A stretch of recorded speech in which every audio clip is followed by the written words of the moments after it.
all know, the Dress to Impress Valentine's update has recently come out, and along with that, there's been a lot of different myths and secrets that have emerged. I've seen so many videos all across my socials of different secrets and myths that even I missed in Dress to Impress. So today, we're gonna uncover the top 15 Dress to Impress myths to see if they're true or false. And the first myth I heard about is if you join Dress to Impress as a new player, you'll actually get a tutorial from Lana herself. Now, I'm on an alt account right now, and I'm gonna join Dress to Impress on it for the first time to see if I get this special tutorial. Okay, guys, we're in the game now, but from what I can see, I'm not getting any tutorial from Lana. I saw some footage where apparently Lana speaks to you, telling you how to play the game, but from what I can see, there is nothing here. Like, I'm walking about, and bro, she is not speaking to me. Okay, guys, I just scoured through my files because I'm sure that when I joined Dress to Impress testing, Lana spoke to me. And I was right. As you can see here, I have some footage here of what it looked like when Lana actually introduced the game to me when I joined Valentine's update testing. She's giving me tips on how to play the game. Collect the pink and gold currency that spawns around the map to earn cash to purchase currency items. And as you guys can see, when I entered the tanning booths, she even tells me how to color my skin. I'm so confused why they removed this tutorial because, like, it was so much fun. And I feel like it would have really helped new players get accustomed to the game, but I guess they just thought it was, like, too, like, complicated or too extra. Comment a pink heart if you think Dress to Impress should have kept this feature. And I guess this myth is kind of half true because they were going to add her and then they chose not to. Now, moving on to some more myths and secrets in the main dressing room. I was told that there have been a lot of new toggles and secret reworks that have been added. The first one I want to check out, though, is this tank top up here. Now, I'm pretty sure this used to be just for male avatars, but now I think it can also be worn by, like, the girl avatar. And if we click it and we go to toggles, we can now see that there's actually a dirty toggle. And if I click that and I go to, like, the second part of the toggle, I can actually color it red to make it look like blood splatters. I think this is so smart, and I definitely think the Dress to Impress knew what they were doing when they were adding this. Because I don't know if you guys remember, there used to be like a bloody pattern, but Roblox actually told Dress to Impress to remove it. But Dress to Impress have kind of found a way around that by adding this top that now has a dirty pattern toggle. But I think this is going to be so good for scary themes where, like, you want to, like, pretend to be like a murderer or something like that. This is so good. And this myth is confirmed. There is now a bloody tank top in Dress to Impress. Now, looking at some other secret toggles, there are a lot of new items over here. For example, these plasters. But what a lot of people don't know is that these plasters can actually be toggled to go all over your body. I could put a plaster on my left cheek, on my right cheek, on my left lower arm, on my right side of, like, my face. I can literally toggle them to be all over my body. Like, look, I have plasters literally all over me. This is so good, again, for, like, scary themes, but also for themes like, I don't know, is it like an accidents theme maybe? Or maybe a theme where, like, you're dressing up to be like a doctor or a patient or something like that. There's also a secret toggle over here with this top where you can actually toggle it to just be the little bow ribbon, which is so good for layering. I can picture me layering so many other items with this. And another secret toggle that some people don't know about is this one up here. So this top can actually be toggled to be a skirt. I don't know why Dress to Impress decided to put it in the top section, but it's good to know that it can actually be toggled into a full, like, literal dress. And for people who don't have the moon gazer set, this skirt is so good because it does give very much similar vibes. Now, another secret that I heard about is the Dress to Impress actually added a full bandana in the Valentine's update. And I completely missed this, but I can see that it is actually up here in the hat section. And it has 4 different toggles that are all so cute. There's one that has, like, a pattern, one that makes it, like, a tiny bit lower on the head, and then 2 of them that, like, make it so there's no pattern, so you can just make it one singular color. And this is gonna be so good for, like, pirate themes and stuff like that. I completely missed this toggle. Now, there's one super big myth that I'm about to check out, but a smaller one that I want to check out before that is that every single rank now has a reward. So if we go over here to ranks, we can see that there have been 4 new ranks added to the game: Glamour Elite, Fashion Mogul, Supernova, and Fashion Goddess. Now, I'm currently a Glamour Elite because I only have 55,000 stars. My friend Tech is already Supernova, which is crazy. And as we can see, there are actually rewards for some ranks. Top Model has a reward, which is like a silk robe. And then Supernova has this super cool Supernova crown as a reward. It seems to be like a kind of flower crown. And Runway Diva also has this amazing crown that I've actually tried on. As you can see, this crown is so freaking pretty, and it even has VFX on it to make it, like, literally shine. It looks like my head is, like, literally on fire. This is so pretty. And it's gonna be so good for themes like, I don't know, like supernatural or like otherworldly being themes. And looking at the other ranks, we can see that it says reward coming soon. So I'm guessing the Dress to Impress is trying to get to a point where they have rewards for every single rank, so that way they can encourage players to rank up and get all the rewards. One myth that I actually do know is true is the Dress to Impress actually added a new set to free play mode, which is this school over here, Diva High School, which is such a perfect name. Of course, there'd be a Diva high school and Dress to Impress. What a slay. Not only do we have kind of like a locker scene and like kind of like a corridor set that people can use in their role plays, we also have a bathroom that people can use, which is so cool with literal like individual cubicles. This is so cute. There's even, I'm pretty sure, a classroom. Yes! This is gonna be so good for role plays, and I just know my friend Tech is gonna absolutely eat this up. And they even added a little window with like an outside garden part with a cute little tree. This is just too cute. I'm so happy for Dress to Impress is listening to their community and adding new sets to like evolve Dress to Impress roleplays, because I feel like Dress to Impress roleplays are becoming bigger and bigger. It's gonna be so cool to see what people do with it. Now, that's all the secret slash myths that I found and tested in the main game, and they all seem pretty legit. But it's now time to hop over to the Valentine's quest, and this is where the myths get flipping crazy. So stay tuned, because I've heard that some of these myths are literally mind-blowing.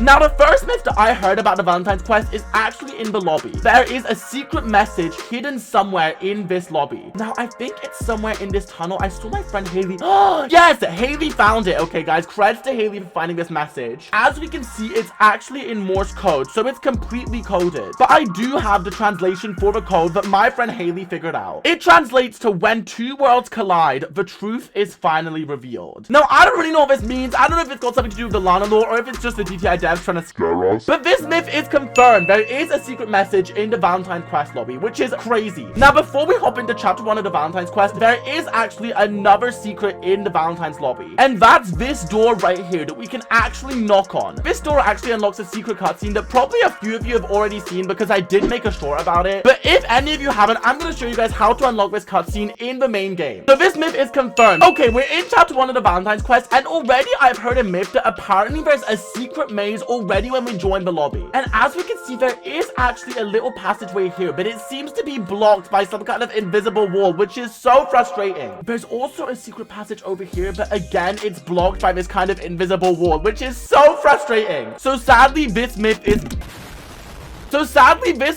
busted. There is no secret maze at the start of the Valentine's quest. However, there is a few secret codes in chapter 1, so we're gonna try and figure out where they are. Now, the first secret code that I found is actually right here, right next to where Leia is doing her potions. But you don't want to head straight over there. You actually want to go behind this bookshelf right here. And if you kind of go under this tipped over bookshelf, you'll see that there's another Morse code message. Now, again, Haley very kindly figured this out. And this one spells out an echo of her distant past comes back to haunt her. I don't really know who this is referring to. An echo of her distant past. I feel like that could maybe be referring to like Lena or Lana. I don't know if it's just the DTI devs just trying to chuck in some more lore into there, but it does add an extra layer of scariness to the lore. So that myth is true. There is another secret code in chapter 1 of the Valentine's quest. There are a few more myths in this chapter that I want to check out though, so let's go. Our second secret is one that I know is true, and it's actually after we do the potions with Leia. So I'm quickly gonna do the potions and I'm gonna get back to you guys. A few minutes later. So if we look around this room, we can actually see that there's these lanterns over here. And if you get close enough, you can actually light up all of the lanterns. So I'm gonna light up all of them right now. There's some of them all across the room. So there's 5 lanterns in total. And when we light this final one right here, we can see that this bookshelf actually opens. And there's a secret room over here. It has a cauldron with a question mark on top of it. And then there's this note on this table, which is thankfully not in Morse code. And it says, this cauldron has access to forbidden ingredients. Now it's time to mix this secret potion. And this potion is hard, y'all, okay? Now, I don't know how people figured this out. I literally just saw this random video on TikTok explaining it, and then I copied them. But I'm gonna show you guys how you guys can make this potion if you haven't already. And this is actually what unlocks the secret cutscene. So you're gonna want to do this if you haven't already. And it also unlocks a secret badge. I'm actually gonna look at my own short for this because I've forgotten the combination for the potions.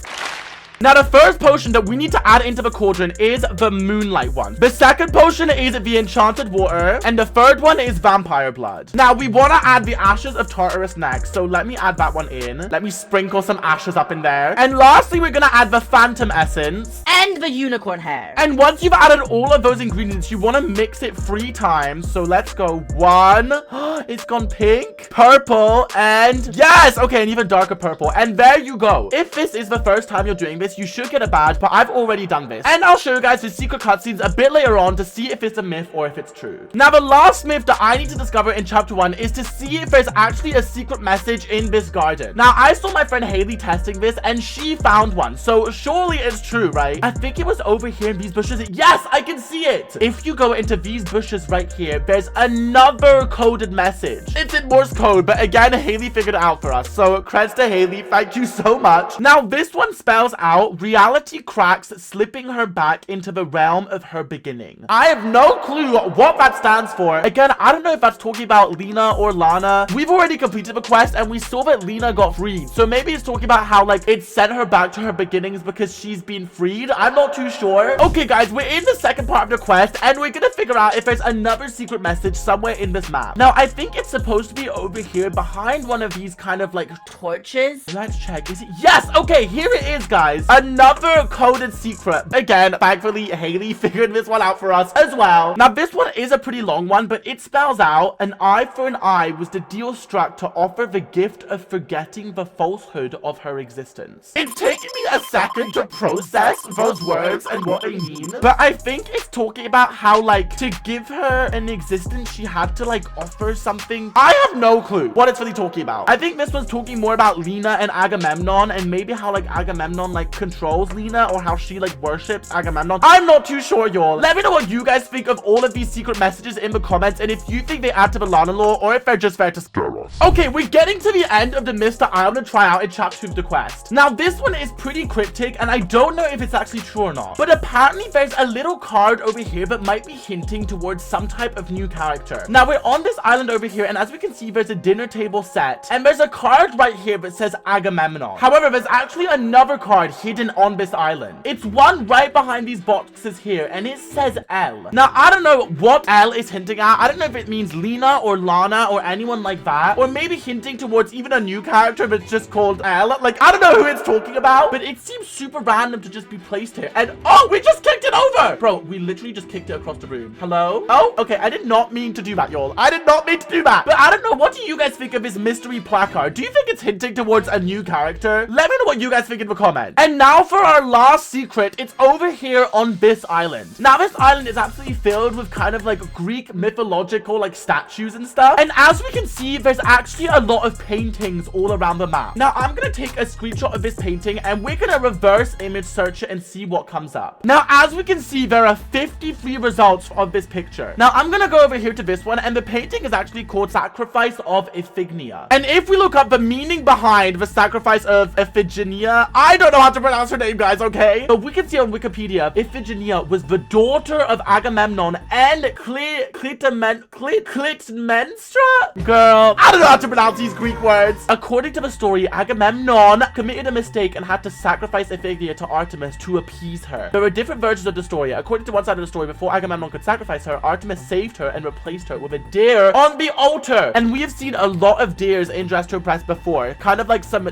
deer significance. I don't really know what that's pointing to. But as we can see, it actually talks about Agamemnon in like the lore of this Greek painting. Which means that the devs of Dress to Impress were smart enough to add paintings that actually add to Dress to Impress lore. Which means that this painting here, and I think there's another one somewhere else on this island, but they all add to the lore. It all links together, which is insane. The Dress to Impress devs are actually masterminds, guys. This is not a drill. And now for our final myth that we're gonna check out, we're finally gonna go and knock on this door and watch the secret cutscene. Now, as we can see, this cutscene is actually featuring a character that's really crucial in the lore of Lana. Haley's actually made a lot of videos on Nelly, so you guys can go and check out her Lana lore videos to know a bit more about this character. And the way the Dress to Impress made a whole cutscene about her is so cool. It's so cool that they've taken the lore this far and they've added this much to the whole story of Lana. Like, it actually blows my mind. Now, those are all the myths that I have for you guys. Let me know which one was your favorite and comment if you know any other ones.